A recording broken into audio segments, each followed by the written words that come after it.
The following is a special presentation of Tony Kurre Radio.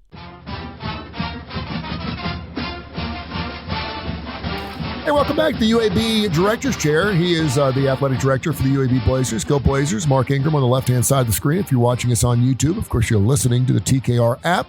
It's in both your ears. I'm Tony Kurre. We do a show every single week, and it runs at least 5 times a week in the TKR app and wherever you get your favorite podcast. Mark, how you doing, brother? Everything good? Yeah, I'm excellent. Thank you. Fantastic. You know, you and I, we're very transparent, and we'll talk about anything on this show, and we take your emails, info@tonykurreradio.net, info@tonykurreradio.net. I want to talk a little AI with you. I know I texted you earlier this morning. You're like, I don't know anything about AI, but I will walk with you through this journey. Yeah. There's something going on in classic rock and AI that I'm not real crazy about, so I want to get your thoughts on that. We'll talk about that in the latter part of our podcast, but a lot of going on, you know, with springtime. Obviously, baseball season is starting to run out a little bit. It's a little bit of a slow time. We hate to say it's always a slow time because there's always things going on. But you have a golf tournament coming up. What else is going on the UAB campus that we need to know about first before we get started? Yeah, I think we talked about this last week. We just had graduation. We graduated 70 student athletes, which is a huge number for us. Always bigger in the spring than any other time. But anyway, that's a bigger number than usual. And now softball season just ended. We finished our tournament. They were up at Wichita State. They hosted the tournament this year, and so we got eliminated there. And now we have baseball still playing. Baseball is at home this weekend against Memphis. So right now, the top 8 teams go to the conference tournament. We are currently tied for 7th, but the team that we are tied with has a tie break over us. So technically, I guess that makes us 8th. So we're hanging on right now, and we play Memphis and South Florida next. So we've got Memphis at home this weekend. Come see the Blazers out at Young Memorial Field. And then we go to South Florida next weekend before the tournament. So they're wrapping up the season, but yeah, we got one more opportunity to see Casey Dunn and those guys this weekend. I'm sure you're up to about here in sports, but you're an athletic director. That's what you do. Anyone that sees you with your kids, with your wife. Very seldom are you ever alone. And it's a good gig. Don't get me wrong. I mean, I did sports radio for 20 years. My job was to watch sports, period. I don't watch as much as I used to just because I don't have to talk about it every single day, but I still thoroughly enjoy it. And whenever my son's over here, he just got back home from Clemson. Our TV's on ESPN pretty much 24 hours a day. Do you watch other sports besides what's going on at UAB? Are you into the NBA? Do you watch Major League Baseball? What are some of your other passions that perhaps people don't know about Mark Ingram? Yeah, I mean, it's hard to keep up because of everything we've got going. I'd rather keep up with the college scene than the pro scene, just because it's the industry that I'm in. Yeah. It's not about a preference. I do find myself watching about any football game that's ever on. Mm-hmm. You know, I can watch Hiwassee Tech versus New Mexico Christian, whatever, and I enjoy that, but. When it comes to the NBA, they are really competitive in the playoffs. And the regular season games, they're okay. They can be entertaining, but nothing like the playoffs. Mm-hmm. And baseball is a bit that way. I love watching the playoffs and the World Series. That's a lot of fun. I actually enjoy the X Games. I really like watching a lot of the snowboard stuff. My son loves it. Yeah. Skateboard stuff and all the tricks these guys do on their bikes. And so I think that's incredible. I know it's a different type of athlete, but the courage that it must take to do what they do, I think is remarkable. And just the balance and sort of their body control and balance in the air and how they're able to do what they do, I think is super impressive. So I enjoy watching that too. Yeah, I'll catch some of that sometimes. Talk a little bit, because you're in the same group I am. We used to have this guy named Evel Knievel who used to jump buses and canyons and things like that. Yeah. Now, he did it on a Harley Davidson, so he wasn't on one of these little Red Bull mini bike things, these little hot rod jobs. So you're jumping with a much heavier bike. But I mean, I even go back to say Happy Days. And I remember, the phrase "jump the sharks" came from Happy Days. Fonzie, when he jumped the sharks, the show was over. There was enough. It was all about Fonzie at that point, and he jumped the sharks, and he started by jumping some garbage cans in the parking lot of Al's diner. And And I look back at that and I think to myself, even then, that was a heck of a jump. I don't know, he jumped like 14 trash cans. You and I remember getting my 10 speed, and I remember if I could jump like 5 or 6 feet, it was something else. Seeing Evel Knievel jump 6 or 7 buses was something else. You got guys now jumping thousands of feet. I mean, doing things that we never thought were possible. And it's weird because I'll never forget this, I could not dunk a basketball. I'm 6'4", 6'4.5", 6'7" with heels. And I could not dunk a basketball in my senior year in high school. And finally, I was at a dance or something, I don't know, and I had this adrenaline rush, and I had a basketball in my hand, and I went up and I dunked this basketball because I got this adrenaline push. And from that point on, I knew I could do it.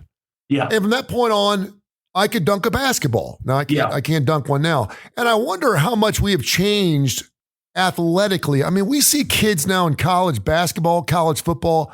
The catches now are unbelievable. The Willie Mays catch in Major League Baseball used to be the greatest catch. We see that every night now.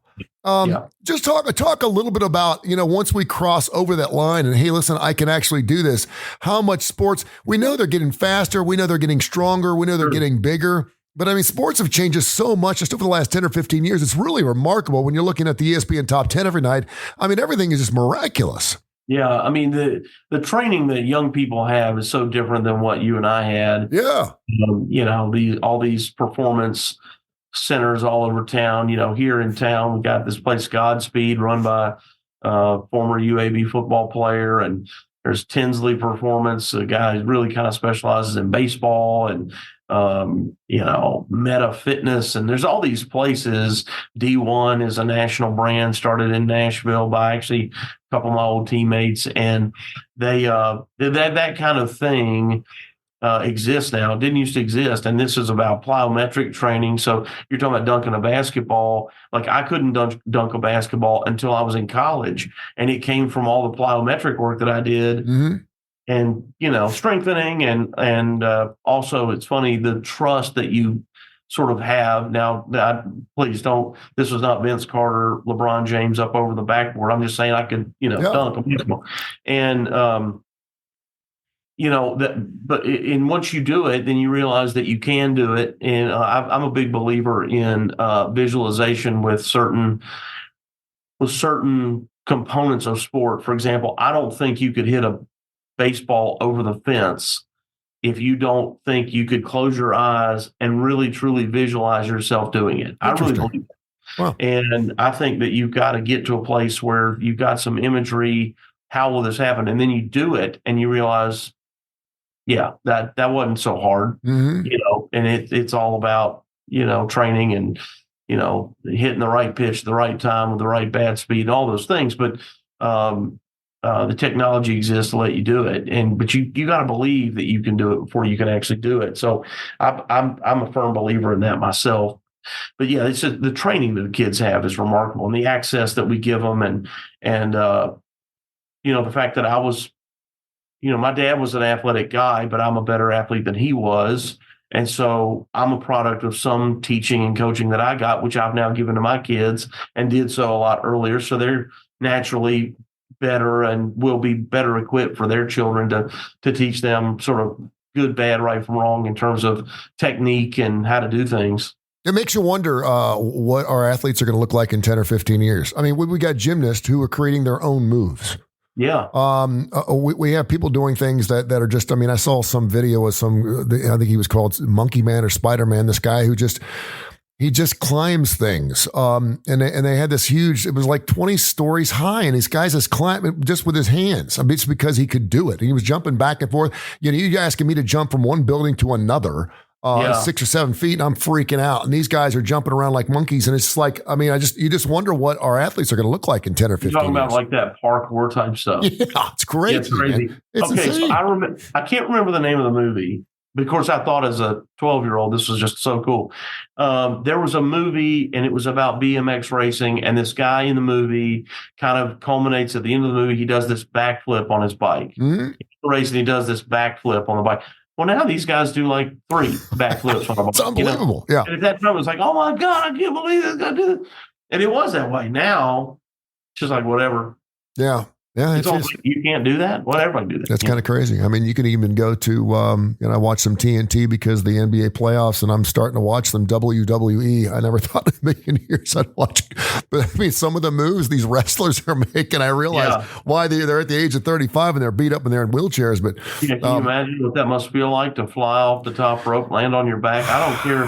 We go, oh, is it real? It's not real. Whatever. Something's real. Landing on that mat is real. When a guy lands on you, that is real. He throws you off onto the concrete, hits you with a chair. That is real. No doubt. We're doing this show here on, I guess, the 8th or 9th of May, and it's on a Thursday. And I'm seeing the congressmen are proposing bills that would legally protect the NCAA as we continue to talk about this. We go on. I don't want to get back into that because we talk about it almost every single week. But one thing that I thought was interesting, and I saw Brian Kelly almost a tear in his eye talking about the transfer portal and just how much he hates it.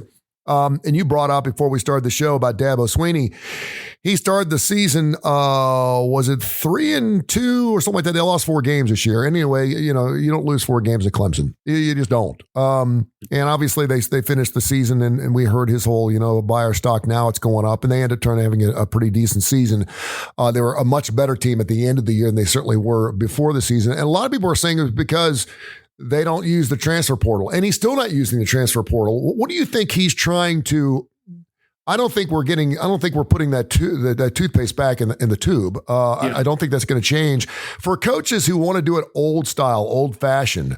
What does that say? Because Dabo's a pretty liberal guy. I know where his heart and his mind is from a Christian standpoint, but I mean, we're not talking about Mac Brown here. We're not talking about a guy in his 60s and 70s doesn't want to change his ways or do whatever it takes to adapt and be successful on the football field. But for a guy who says, I'm not doing the transfer portal, will it work? Can it work?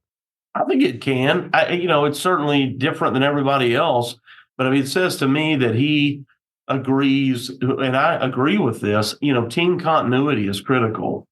And you can't have selfish people and you can't have bad locker room people. And you always are, with a team of the size that a football team has, you've always got some of that. There's 120 people in the locker room. You're not going to have 120 people who all agree and believe in the exact same thing, that everything is right and wonderful. Somebody's going to be unhappy, somebody's not playing or whatever. That always is going to exist, but team chemistry is critical to team success, and them all believing in something that they can rally around to help achieve a common goal. And that's hard to do. And when you flip your roster, 40% of your roster every year because of the transfer portal, you've got some number, call it 15 to 20% that's going to leave because they graduate. I mean, it's just natural attrition, right?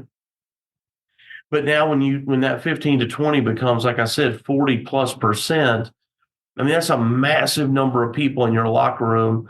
And the things that you have to reteach, obviously you have to reteach the offense or the defense, whatever their position is. You got to reteach things like we don't speak to each other like that.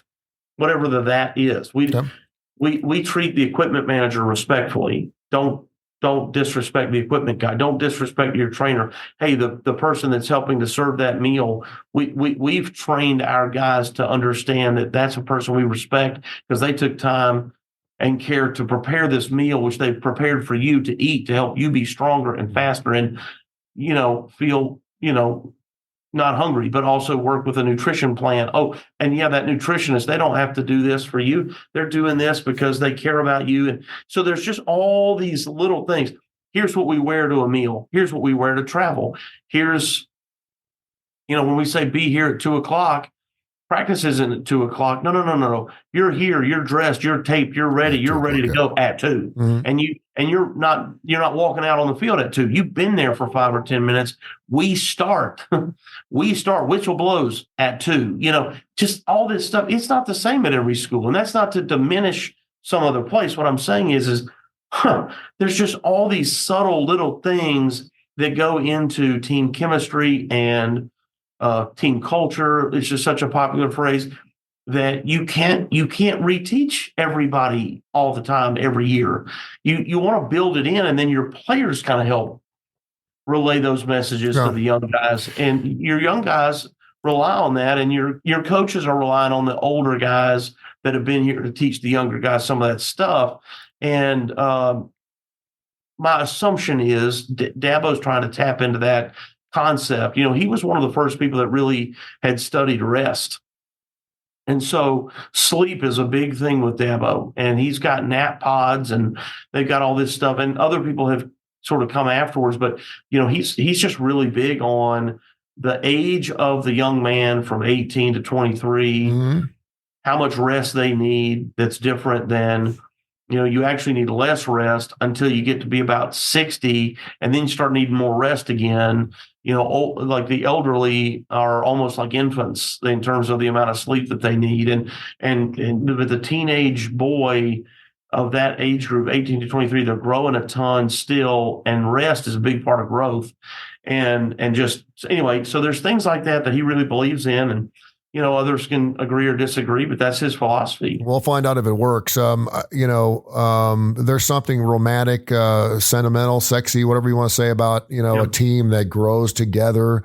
You mm-hmm. got the same guys together for a long period of time. And it just, it's like the Golden State Warriors. You just don't see it very often, where you have three or four basketball players that are on the same team for 4 or 5 years in a row. And it's just really cool to see that concept. And because when you're doing one and dones, and I remember when Calipari got to Kentucky, and, every year he had 5 new guys. People are like, it's not going to work because you have to have chemistry. You get to the 5 best guys. Well, the guy hadn't won a national title in over 10 years and hadn't been to a Final Four in 10 years, and he's no longer there at Kentucky. So maybe there's something to be said about that. But you also think about one and dones. You think about guys that are coming into systems knowing they're not going to be there for 3 or 4 years. They're going to be there for 1 or 2. And can those guys be leaders? And do you want those guys to be leaders, to know that they're going to be there for a short period of time? Back in Major League Baseball year, we had a free agency. We created free agency to go out and get those pieces, those missing pieces, those supplementary pieces, in case you were just missing a utility guy. Now you're going out there and you're getting $300 million a year guys because they're available. And so you're changing the entire chemistry of a baseball team halfway through the season because you're 3 games out of first. So, it's just a different... It's disloyal in a lot of different ways. I root for Dabo, and I hope he can get it done that way, because I hate transfer portals. I don't think it speaks anything about where our young people need to be thinking from a responsibility and commitment standpoint. Right. And you got to fight through adversity. That's what it is for me. Is life is about adversity and how you respond to adversity. And I think, just because you're not getting as much playing time to transfer out and be able to transfer out, it's sort of every time things aren't perfect, you're just going to quit. Yeah. And look, man, I hate to break it to you, but when you get out of here, it ain't going to be perfect. In fact, this is really, really good. And when you go on beyond college, life is going to treat you the way life treats you, and you've got to fight through adversity. And so I think it's an unfortunate manner to which we're trying to teach people or not teach people what that is. On the subject that we're talking about with Dabo and continuity, look at our own team, look at our basketball team. And this is going to sound like criticism, and it's not. I want to credit Andy Kennedy, but I'm not disagreeing with his recruiting philosophy. But the last 2 years, we've had 9 new players on our men's basketball team. Out of 15 players, 9 of them have been brand new 2 years in a row. And I think the year before that, it was 7. And so that in part due to his coaching, you see at the beginning of the year, we're here. By the end of the year, we've really gotten a lot better and play really great. Well, that's because of time and continuity in the system, and those guys knowing each other and finally understanding completely what he's been trying to teach them since the summer, since they got here in June, right? Mm-hmm. But sometimes they pick it up faster than others. But after they've done it a while, they gel together and they know each other's strengths. So, we're looking for big things out of next year's team, because we're able to keep a real core group of our starters together the same way when we had Trey Jemison 2 years ago. We had Trey Jemison and Jordan Walker and those guys. We were able to keep a core together, but then we had a big brand new group last year, and we're able to keep a core group of them together. So we're hoping for big things next year, because that time together and continuity, there's just no way to replace that. And we love it as fans too, because we like to have fans, and we like to remember the players. We love when those guys come back because we're rooting for a guy and we get invested in that as well. He's Mark Ingram, the UAB athletic director. Go Blazers. Go to UABblazers.com for all the information you need about Blazers, tickets, baseball, you name it. It's on there. It's fantastic. We always talk about a little classic rock. I saw this story. You like Randy Travis? I like Randy Travis. Promises, little, what's that song? I Told You So. It was one of my favorite songs. That song is a killer. Forever and Ever, Amen. He had some great songs. I love him. Anyway, so he has a stroke back in 2013. Yeah. And he can no longer sing. And so they took out a bunch of his albums from the early to mid 80s, and they took the musical part out and took his vocals and put it into a computer and then let AI do its thing. So he wrote new music and got new songs, despite the fact that he's not singing them. Yeah. He is, but isn't. I get it. He just released a single, I think it was last weekend. And again, Randy Travis's time, I don't ever want to say it's gone because he's a great singer, but obviously he's not the same Randy Travis as he was, 15 years ago. Now you got the Chesneys, you got all these young guys, in the back of pickup trucks and tight jeans, blah, blah, blah, blah. But I thought it was really interesting. And I'm thinking as a fan of his, what I like him coming out with music, knowing that he's really not singing it, because it's just him. I can make an argument like Julie Andrews, for example, can't sing. Linda Ronstadt had surgery. She can't sing. Would I like to hear new Linda Ronstadt music? I can't say that I would not want to hear it. I don't know how much I'd get behind it, and I don't know how much it endear me into her legacy. But I'm thinking to myself, we could do this with Michael Jackson. We could do this with Elvis Presley. We're doing it with Elvis Presley. So what's your thoughts on, great classic rock bands? I mean, if Leonard Skinner came out with a new song right now, it would be Leonard Skinner. But I mean, if you wanted to come out and have Van Zandt, the original lead singer sing it, you could figure it out. Do you like that? No. Could you? I mean, if you could do it with the but it's not that people wouldn't buy it, though. I mean, look, a lot of modern music is no instruments being played. It's the same concept. They've taken sounds of instruments from millions and millions of other songs, mashed them together, and they, goes into the computer and it spits out, all kinds of sounds. They're making we've been making drum beats through a synthesizer keyboard for 30 years, 40 years. And so it's not terribly different than what we've been doing with instrument sounds already. You can, you know what I mean? You can play horns and all kinds of things through a keyboard, What scares me is could you ask a computer to write a hit? And what I mean by that is there are a very select few artists out there where you could come up to an artist and say, I need a hit. I need you to write a hit. They either have one that they wrote a long time ago and maybe it just wasn't the right time, but there's several people. I think Michael Jackson was probably one of them where if you had to write a hit, he could write you a hit. He could write you a top 10 song. Yeah. There's a very few of those, and I wonder if there are any parameters. You can't guarantee what the public's going to love, though. There's no assurance of what but if you put enough samples in of what we've liked in the past and what we like now into a computer program and said, okay, I want a female, I want a 16-year-old, I wanted the song about this, here are the lyrics, and here's the melody, and here it's going to have beats per second, here it is. I wonder if it could spit out a hit. Someone did that. Who was it that took two artists and mashed them together? And they took two artists, I think it was Dre and somebody else, and they mashed it together, and everyone thought that these two artists had released a new single. Wow. And it wasn't. It was just a mashup of these two artists singing together. Disingenuous, isn't it? Yeah, a little bit. But there's something to said about it runs its gamut, and after a while, it's kind of like I think I mentioned this last week. Patti Smythe. She just came out with a new album a couple of weeks ago. I think it was a couple of weeks ago, maybe a couple of years. I don't remember. And I'm kind of like, it sucks because there's no radio stations where you can hear that music anymore unless you want to listen to Tony Kurre Radio or some internet thing that specializes stuff like that. You just don't hear. If the Who came out with a new record, you'd never hear it. I mean, the Rolling Stones just came out with a new album. They went to number one. That's because people bought it, but you'll never hear it anywhere. The Rolling Stones. Yeah, exactly. I heard the first single. No one's playing it. There's no radio stations that play that type of music, and that kind of stinks. Yeah. And they still sound pretty good. They're great. Yeah. I don't know. I just thought it was interesting because I'm a Randy Travis fan, and I'm kind of like, this doesn't seem right. It's kind of remember the name of the song? I need to check it out now. Yeah, I could pull it up for you.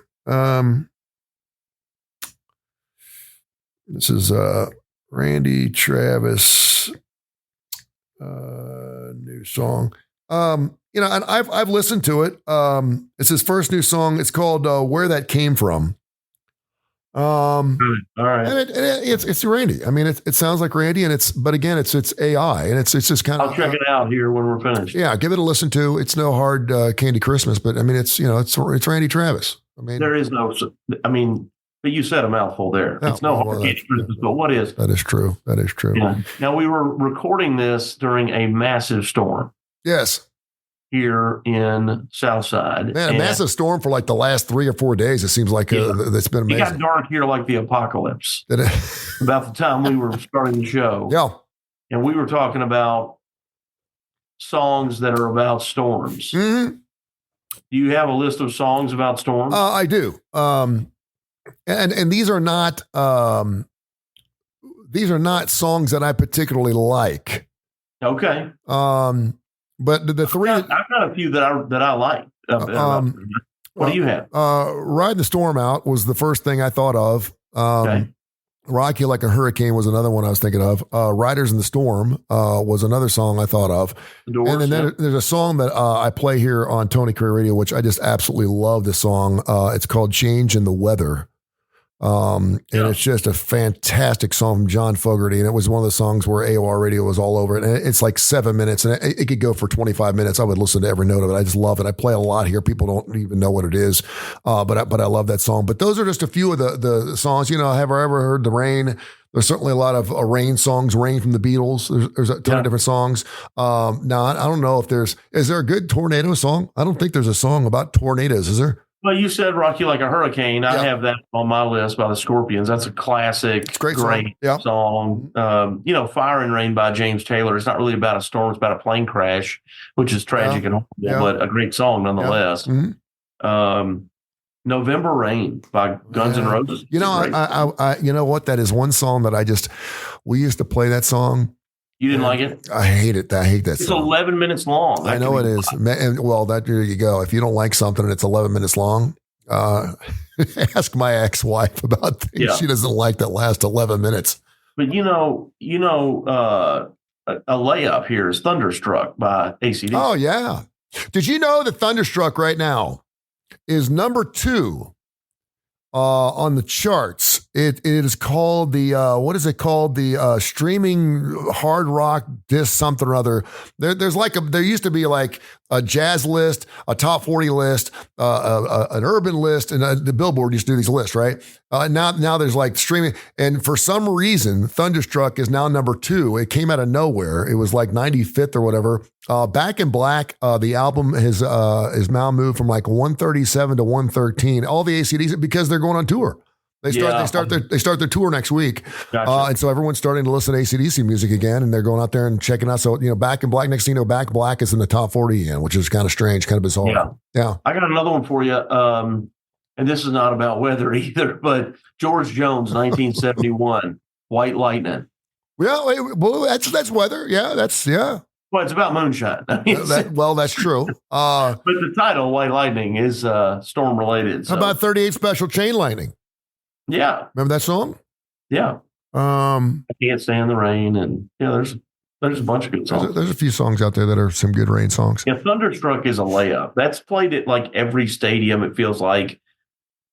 If you go to a sporting event, there's a decent chance you're going to hear Thunderstruck. What's funny is when that song came out in like 97 or something like that.